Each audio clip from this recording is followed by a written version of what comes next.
Hi hello ಎಲ್ರಿಗೂ ನಮಸ್ಕಾರ. Welcome back to my mini vlog. ಗುರು ಬ್ರಹ್ಮ ಗುರು ವಿಷ್ಣು ಗುರುದೇವೋ ಮಹೇಶ್ವರ ಗುರು ಸಾಕ್ಷಾತ್ ಪರಬ್ರಹ್ಮ ತಸ್ಮೈ ಶ್ರೀ ಗುರುವೇ ನಮಃ. ಎಲ್ಲರಿಗೂ ಗುರು ಪೌರ್ಣಮಿಯ ಹಾರ್ದಿಕ ಶುಭಾಶಯಗಳು.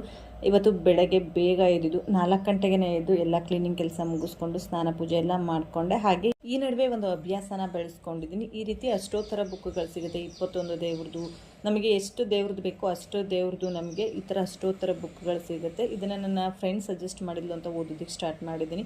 ಓದೋದಕ್ಕೆ ಸ್ಟಾರ್ಟ್ ಮಾಡಿದ್ಮೇಲೆ ಮನಸ್ಸಿಗೆ ಏನೋ ಒಂಥರ ನೆಮ್ಮದಿ ತೃಪ್ತಿ ಅನ್ಸೋದಕ್ಕೆ ಸ್ಟಾರ್ಟ್ ಆಯಿತು.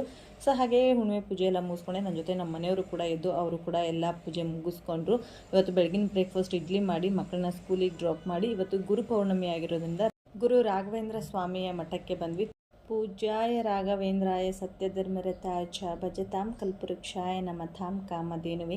ಒಂದು ಗುರುರಾಯರ ದರ್ಶನ ಮಾಡಿಕೊಂಡು ಒಂದು 10 ನಿಮಿಷ ದೇವ್ರ ಮುಂದೆ ಧ್ಯಾನ ಮಾಡಿಕೊಂಡು ಕೂರೋದ್ರಿಂದ ಮನಸ್ಸಿಗೆ ತುಂಬ ತುಂಬಾ ನೆಮ್ಮದಿ ಸಿಗುತ್ತೆ. ಅಲ್ಲಿಂದ ನೆಕ್ಸ್ಟು ಮನೆಗೆ ಬಂದು ನಮ್ಮ ಏರಿಯಾದ ಹತ್ರನೇ ಇರುವಂಥ ಯಲ್ಲಮ್ಮ ತಾಯಿ ದೇವಸ್ಥಾನಕ್ಕೆ ಬಂದಿದ್ದೀನಿ. ನನಗೆ ಪ್ರತಿ ಶುಕ್ರವಾರ ಯಲ್ಲಮ್ಮ ದೇವಿ ಕನಸಿಗೆ ಬರ್ತಾಯಿತ್ತು. ಹಾಗಾಗಿ ಒಂದು 5 ಹುಮ್ಮೆ ನಡ್ಕೊಳ್ಳೋಣ ಅಂತ ಹರಿಸ್ಕೊಂಡಿದ್ದೀನಿ. ಇದಾಗಿತ್ತು ಇವತ್ತಿನ ಮಿನಿ ಬ್ಲಾಗ್. ಇಷ್ಟ ಆದರೆ ಲೈಕ್ ಮಾಡಿ, ಫಾಲೋ ಮಾಡಿ. Thank you.